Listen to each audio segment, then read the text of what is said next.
Nous avons besoin de vous. 1 million de personnes sont abonnées à notre chaîne YouTube et pourtant, nous sommes encore fragiles. La censure bancaire du pouvoir a mis en danger notre survie financière. Aidez-nous à construire notre budget pour l'année prochaine afin d'assurer notre mission, rester à vos côtés et vous informer en toute indépendance. Nous comptons sur vous dès maintenant.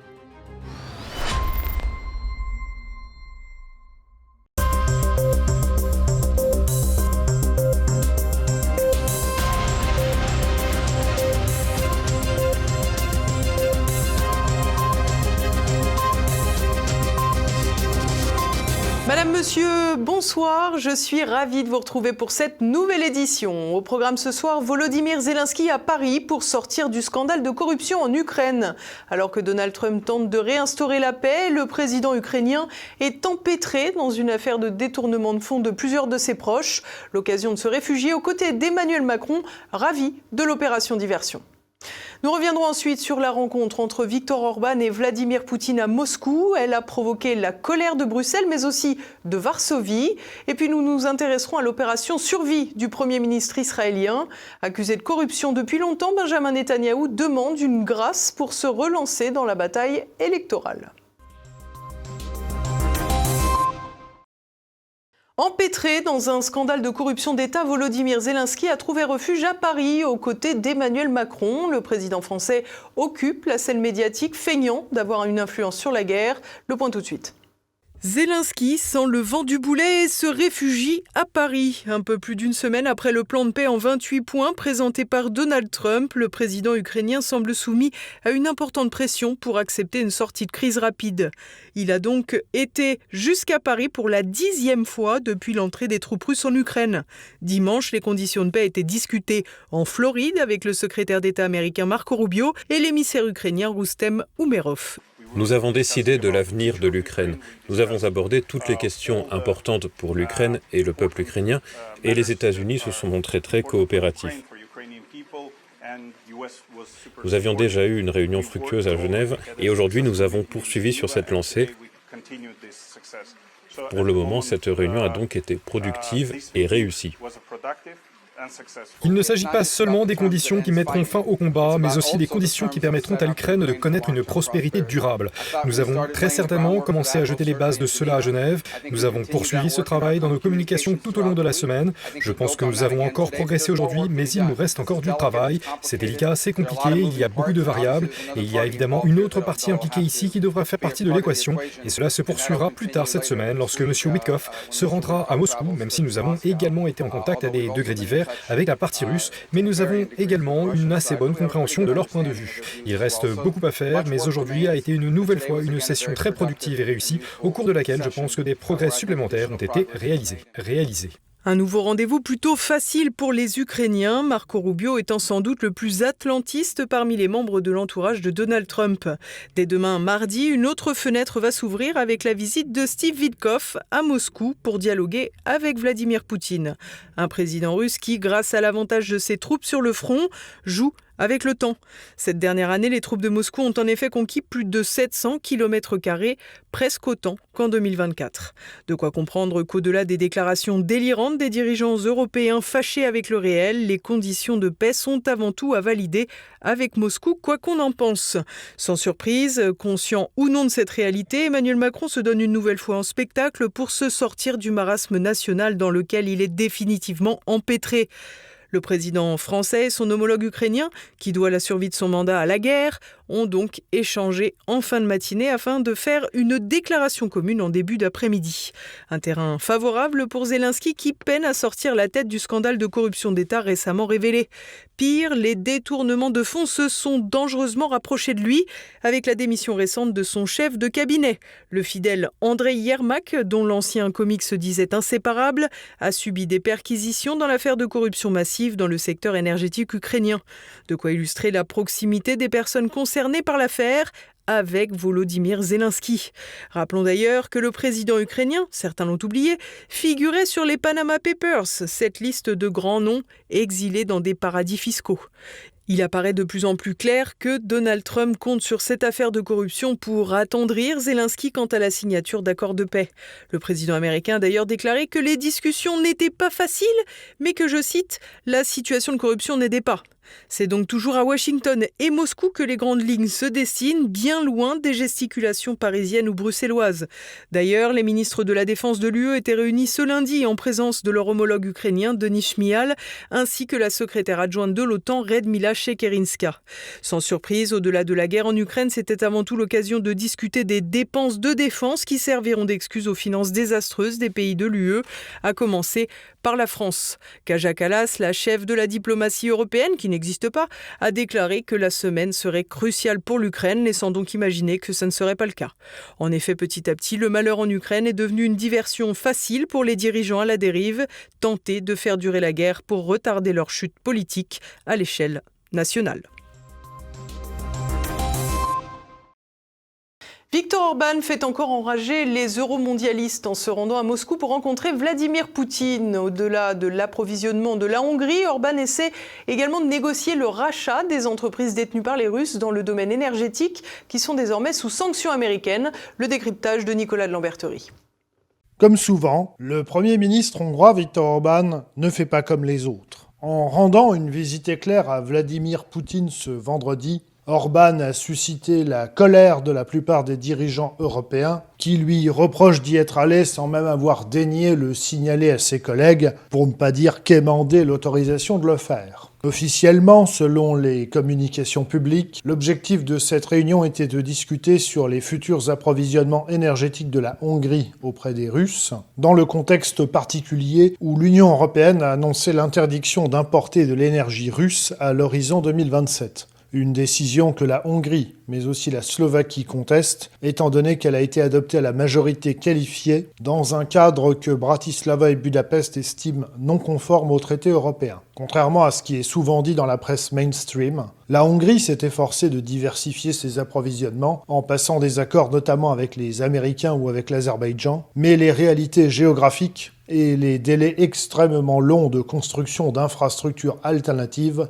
ne lui permettent pas encore de renoncer à l'énergie russe, sauf à vouloir faire exploser le coût de son énergie et mettre ses citoyens au bord du dépôt de bilan. En tout état de cause, une première conséquence de la visite d'Orban à Moscou est arrivée. Le président polonais Karol Nawrocki, en déplacement à Budapest cette semaine, a annulé son rendez-vous avec le Premier ministre hongrois. La politique vis-à-vis de Moscou reste un des facteurs, si pas le facteur clé, qui morcelle le groupe de Visegrad et également l'Union européenne. Donc Karol Nawrocki était attendu au tournant et il a répondu. Il a pris la décision qui était la moins risquée du point de vue de l'opinion publique polonaise, mais peut-être pas la meilleure d'un point de vue du long terme, du point de vue des électeurs conservateurs, mais à la droite du PiS, donc les gens qui votent par exemple pour Brown ou pour la Confédération. Et c'est une décision décevante puisque ces électeurs-là comptaient sur Nawrocki pour être un peu plus réaliste, terre à terre, moins émotionnel, tandis que lui se laisse quelque part piéger par ce chantage émotionnel de la gauche et des libéraux qui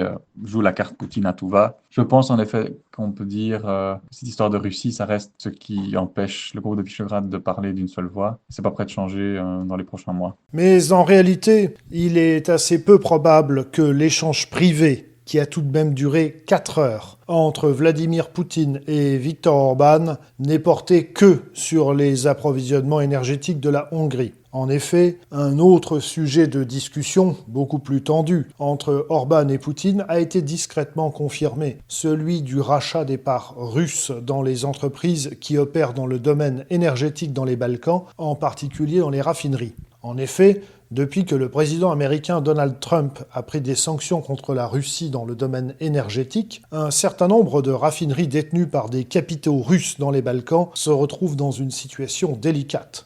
La situation est particulièrement critique en Serbie, étant donné que la seule raffinerie du pays est en train d'être mise à l'arrêt. Pour solutionner ce problème, il convient donc que les Russes revendent leurs parts, le tout intervenant dans un contexte des plus délicats, tendu, et le tout dans l'urgence. Et c'est sans doute là qu'entre en scène le gouvernement hongrois et le géant pétrolier hongrois MOL, qui s'est montré disposé à racheter les parts russes des raffineries soumises à sanctions américaines en Serbie mais aussi en Roumanie et en Bulgarie. Le ministre des Affaires étrangères hongrois, Péter Szijjártó, a effectué plusieurs déplacements en Roumanie et en Bulgarie, très probablement pour discuter de ces questions. En effet, l'atout principal de la Hongrie dans cette affaire sensible est que c'est l'un des rares pays à avoir conservé des relations convenables avec la Russie de Poutine et les États-Unis de Trump. Et à quelques mois des prochaines élections législatives hongroises qui s'annoncent serrées, Viktor Orbán compte bien tirer avantage de cette situation singulière en faisant de la Hongrie un acteur majeur dans le domaine énergétique, plus particulièrement dans la gestion et la transformation de l'énergie.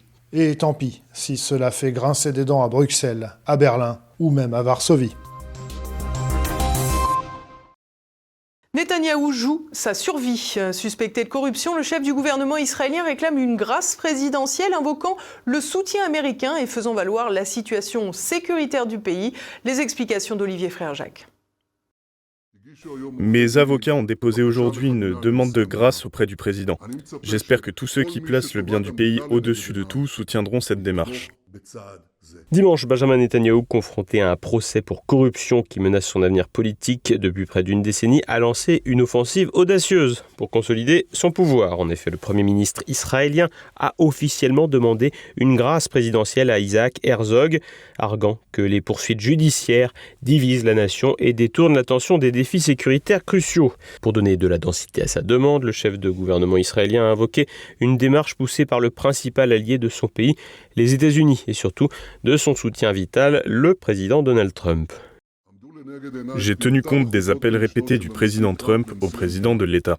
Le président Trump a demandé l'arrêt immédiat du procès afin que je puisse, avec lui, faire progresser davantage les intérêts vitaux communs à Israël et aux États-Unis. Mettre le soutien américain dans la balance, une démarche très opportuniste qui s'inscrit dans une stratégie plus large où Netanyahou exploite la guerre en cours contre la Palestine ou contre le Hamas et ses alliés pour justifier sa survie politique, transformant les crises en opportunités pour se maintenir à la tête du gouvernement. Jugé depuis 2020 pour corruption, fraude et abus de confiance, des accusations portant sur des cadeaux luxueux de milliardaires et des faveurs médiatiques en échange d'avantages, Netanyahou se présente comme une victime d'une poursuite politique. Dans sa requête, il insiste sur la période critique que vit son pays et se place comme un acteur incontournable pour en finir avec une guerre et une situation de conflits multiples qu'il alimente par ailleurs lui-même. L'État d'Israël est confronté à d'immenses défis, mais aussi à d'énormes opportunités. La poursuite du procès nous déchire de l'intérieur, suscitant de vives divisions et creusant des fossés. Cette rhétorique transforme le conflit en bouclier personnel, permettant au Premier ministre de se poser en meneur indispensable face aux dangers extérieurs. Le soutien de Donald Trump amplifie cette stratégie. Le président américain, allié de longue date de Bibi, a publiquement plaidé pour une grâce lors d'un discours à la Knesset en octobre et a même envoyé une lettre officielle mi-novembre qualifiant les poursuites d'injustifiées dans ce que d'aucuns appelleraient, sous d'autres latitudes, de l'ingérence. Trump, qui a récemment annoncé un plan de paix pour Gaza, voit en Netanyahou un partenaire clé pour remodeler le Proche-Orient. La balle est désormais dans le camp du président anciennement travailliste et désormais étiqueté indépendant Isaac Herzog, dont le père avait lui-même gracié des agents du Shin Bet, le service de renseignement intérieur, en 1986, dans une affaire similaire. Bien que la grâce ne soit normalement accordée qu'après condamnation, des juristes invoquent des précédents pour justifier une exception, même si elle reste rare, mais par les temps qui courent, en terre d'Israël, tout semble possible. Plus généralement, cette offensive judiciaire prépare le terrain pour les élections législatives prévues d'ici octobre 2026. Après la débâcle sécuritaire du 7 octobre, qui avait ébranlé sa popularité, Netanyahou a vu les sondages se resserrer et il domine aujourd'hui ses rivaux, comme Naftali Bennett ou Yair Lapid. Des rumeurs, relayées par le média israélien Channel 13, évoquent même une grâce en échange d'élections anticipées. Un scénario que l'entourage du Premier ministre rejette, préférant un tout ou rien. L'opposition exige une reconnaissance de culpabilité et un retrait politique, mais les piliers de la coalition de droite soutiennent fermement Netanyahou, voyant dans la guerre un levier pour unir les électeurs de son camp. C'est donc désormais Isaac Herzog qui semble avoir le destin de Netanyahou entre ses mains. Et l'on part à présent en compagnie de Renaud de Bourleuf pour l'actualité en bref en France. Décembre, le casse-tête fiscal n'est pas fini pour tout le monde. À partir de ce lundi, les concernés par la contribution différentielle sur les revenus ont jusqu'au 15 décembre pour déclarer cet impôt. Rappelons que ce dispositif s'applique aux personnes seules dont le revenu fiscal de référence dépasse 250 000 € ou 500 000 € pour les couples. Un nouvel impôt mis en place dans le budget 2025 mais qui rencontre de nombreuses difficultés. Certains dirigeants d'entreprises ne connaissent pas encore l'ensemble des revenus de leur société. La contribution différentielle sur les hauts revenus suscite des discussions au Parlement. Vendredi, le Sénat a adopté sa prolongation en 2026. Et en parlant de budget, les syndicats CGT, FSU et Solidaires appellent à la grève demain mardi. Leur mouvement vise le projet de loi de finances. Ils réclament notamment la fin du gel des salaires dans la fonction publique, une hausse générale des rémunérations, l'arrêt des suppressions de postes, ainsi que l'abandon du doublement des franchises médicales. Dans les écoles, des fermetures de classes et des cours supprimés sont à attendre, tandis que les services périscolaires tels que la garderie et la cantine pourraient être perturbés. De nombreux services administratifs tels que les mairies et les préfectures pourraient aussi être affectés. Novasco, symbole de la désindustrialisation et de l'incapacité de l'État. À Agondange, en Moselle, 450 salariés de l'aciériste Novasco sont sur le point d'être licenciés après la liquidation judiciaire prononcée mi-novembre. Tandis qu'une reprise a été validée pour le site de Dunkerque dans le Nord, l'usine d'Agondange va définitivement fermer. Connue auparavant sous le nom d'Ascométal, l'entreprise était il y a 15 ans un des fleurons mondiaux de la production des aciers spéciaux indispensables pour assurer la souveraineté nationale, notamment dans le domaine de la défense. Le gouvernement a annoncé poursuivre en justice le fonds britannique Greybull, qui avait repris l'entreprise en juin 2024 et s'était engagé à injecter 90 millions d'euros sans tenir cette promesse. En Moselle, de nombreux élus locaux saluent cette réaction du gouvernement, mais lui reprochent d'arriver trop tard. L'État a attendu le 4e redressement judiciaire, celui de trop, pour agir. La France poursuit son recul en Afrique de l'Ouest. Le Niger a annoncé la mise sur le marché international de l'uranium produit par la Somaïr, une filiale d'Orano, nationalisée en juin dernier. Cette décision marque la rupture définitive avec le groupe français qui détenait 63,4% de la société contre 36,6% pour l'État nigérien. Le chef de la junte, le général Abdourahmane Tiani, a revendiqué le droit légitime du Niger à disposer de ses richesses naturelles et à les vendre librement. Au cœur d'un bras de fer depuis le coup d'État de juillet 2023, cette affaire illustre les tensions avec la France, largement déclassées dans la région depuis le début de la présidence Macron. La junte vise de nouveaux partenaires comme la Russie ou l'Iran, Moscou ayant exprimé son intérêt pour l'exploitation de l'uranium nigérien. Orano a perdu le contrôle de ses filiales, dont la mine de Somaïr et le gisement d'Imouraren, l'un des plus importants au monde avec 200 000 tonnes de réserves. Malgré des procédures d'arbitrage remportées par Orano, interdisant la vente de 1300 tonnes d'uranium valorisé à 250 millions d'euros, un convoi de 1000 tonnes serait parti d'Arli vers le port de Lomé via le Burkina Faso qui a également tourné le dos à la France. Le Niger fournit 4,7% de la production mondiale d'uranium. Et nous poursuivons avec l'actualité internationale. C'est peut-être un tournant dans la polémique sanitaire du coronavirus. Vendredi, une note interne de la FDA, l'autorité sanitaire américaine, a reconnu que l'injection contre le Covid-19 était responsable de la mort de 10 enfants. Pour la première fois, l'organisme explique non seulement que le décès est intervenu après la piqûre, mais aussi à cause de cette dernière qui aurait engendré une myocardite chez ces enfants, un effet secondaire qui avait d'ailleurs été identifié.